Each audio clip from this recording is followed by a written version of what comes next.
Em nome do Pai, do Filho e do Espírito Santo. Amém. Amados irmãos, queridas irmãs, que a graça daquele que é, que era e que vem, esteja com você, esteja com a sua família.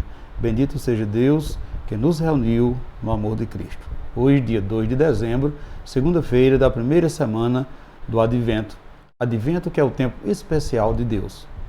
Que seja igualmente para nós, para a sua família, na acolhida que vamos dar a sua palavra, a palavra de Deus.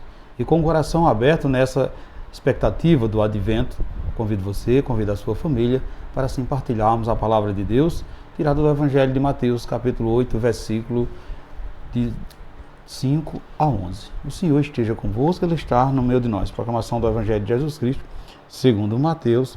Glória a vós, Senhor.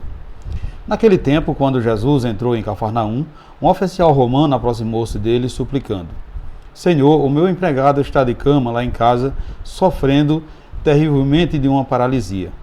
Jesus respondeu: Vou curá-lo. O oficial disse: Senhor, eu não sou digno de que entres em minha casa. Dizei uma só palavra e o meu empregado ficará curado, pois também eu sou subordinado e tenho soldados sobre as minhas ordens. Eu digo a um: vai, e ele vai, e a outro: vem, e ele vem. Diga a meu escravo: fazer isso, e ele faz. Quando ouviu isso, Jesus ficou admirado e disse aos que o seguiam: Em verdade vos digo, nunca encontrei em Israel alguém que tivesse tanta fé. Eu vos digo, muitos virão do Oriente e do Ocidente e se sentarão à mesa do reino do céu, junto com Abraão, Isaque e Jacó. Palavra da salvação, glória a vós, Senhor. Caros irmãos, queridas irmãs, Jesus conhece o coração de cada um de nós. Não importa o que você foi ou o que nós somos, ou o tempo que estamos vivendo. Quando abrimos nossos corações, Ele vai, no fundo, entender a nossa realidade, estender as mãos, atender a nossa necessidade. Portanto, quando participamos da Santa Eucaristia, dizendo também, todas as vezes que participamos da Eucaristia, nós dizemos: Senhor, eu não sou digno de que entreis em minha morada. Dizei uma só palavra e eu serei salvo. Portanto, meus irmãos, queridas irmãs, devemos proclamar esta frase com muita fé, afirmando que assumimos que somos pecadores, mas acreditamos na misericórdia do Pai, recebemos o seu perdão e todo o seu amor. Também, quando afirmamos que somos santos e pecadores, através da Eucaristia, seremos salvos, não importa a enfermidade ou que seja que nos atrapalhe de sermos dignos para entrar na sua presença. Portanto, fazer parte do mesmo corpo, o pão vivo que desceu do céu, participar do banquete celestial, morada do Pai. Caros irmãos, queridas irmãs, Ele sabe da nossa fé. Ele sabe da nossa vontade de sermos purificados, de sermos curados, de seguirmos nossa caminhada, mesmo nas dificuldades que ainda virão. Como Jesus leu o coração daquele centurião, enxergou tamanha fé. Ele também sabe da nossa vontade, a dedicação e determinação de fé também, e nós acompanharão até a vida eterna. Então, o Senhor nos sonda, Ele conhece e vai nos acompanhando até a vinda vindoura, até a eternidade.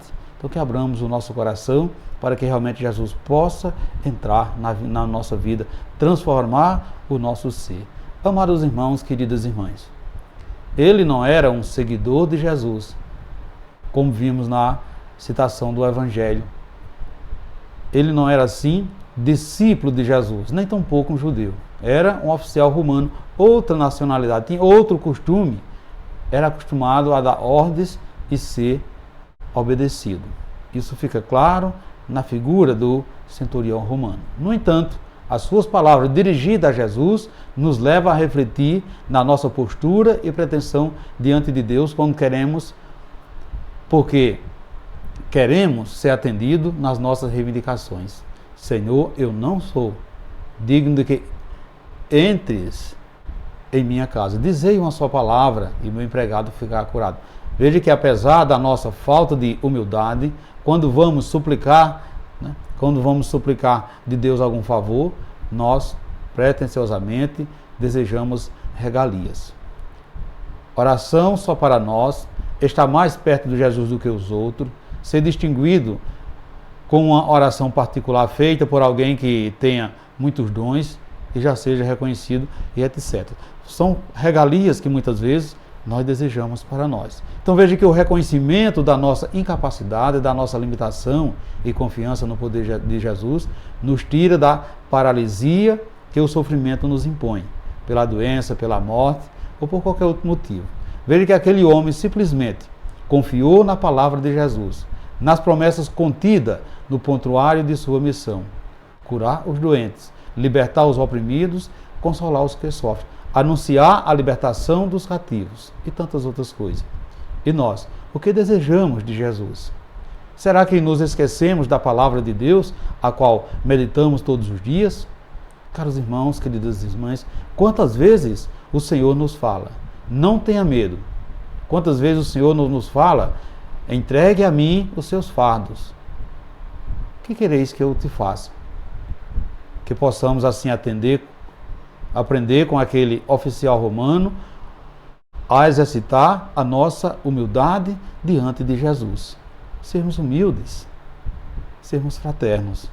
Portanto, aqui mesmo onde estamos, seja na nossa casa, na igreja, no meio do trabalho e até no meio do lazer, podemos olhar para dentro de nós para encontrar aquele que nos pode dar cura, aquele que pode também providenciar o que estamos necessitando. Então, pedir pelos nossos mais queridos, reivindicar o emprego, a sobrevivência sem necessitar fazer alardes, que todos saibam de nosso prestígio diante de Deus. Pedir com humildade, pedir com o coração, pedir com fé. Portanto, nós também não somos dignos, mas o Senhor entra na nossa morada quando comungamos o seu corpo e refletimos com a sua palavra. Portanto, meus irmãos, queridas irmãs, peçamos a Ele, então, tudo o que necessitamos agora. Portanto, em sua opinião, o Senhor o atenderá se alguém muito santo rezar em você? Você confia em que Jesus está muito pertinho de si e escuta o seu clamor? O que você tem pedido ao Senhor? Tem tido paciência para que Ele o atenda? Você tem recorrido atrás dos padres, dos pastores renomados para encontrar a Deus? Você tem recebido a Santíssima Eucaristia, amados irmãos, queridas irmãs? De que maneira você tem recebido Jesus na Eucaristia, como alimento para a sua vida? Reflita isso nesse dia de hoje, meus irmãos, queridas irmãs. E peçamos ao Pai para que a solidariedade de Jesus para com os doentes e sofredores, que foi exemplar, faça de cada um de nós sermos solidários com aqueles que necessitam, sobretudo de ser libertados de suas opressões. Que sejamos também protagonistas como instrumentos na mão de Deus. Assim seja. Amém. Amados irmãos, queridas irmãs, que esse tempo do Advento desperte a vivenciarmos a solidariedade, sobretudo, sendo presente a nossa esperança viva desse Cristo que está para nascer. E assim eu desejo a todos vocês uma santa e abençoada segunda-feira e que desça sobre todos vós a bênção desse Deus que é todo-poderoso, Ele que é Pai, Filho e Espírito Santo. Amém. Fiquemos e permanecemos sempre nessa paz deste Cristo que é o nosso Salvador, agora e sempre. Amém.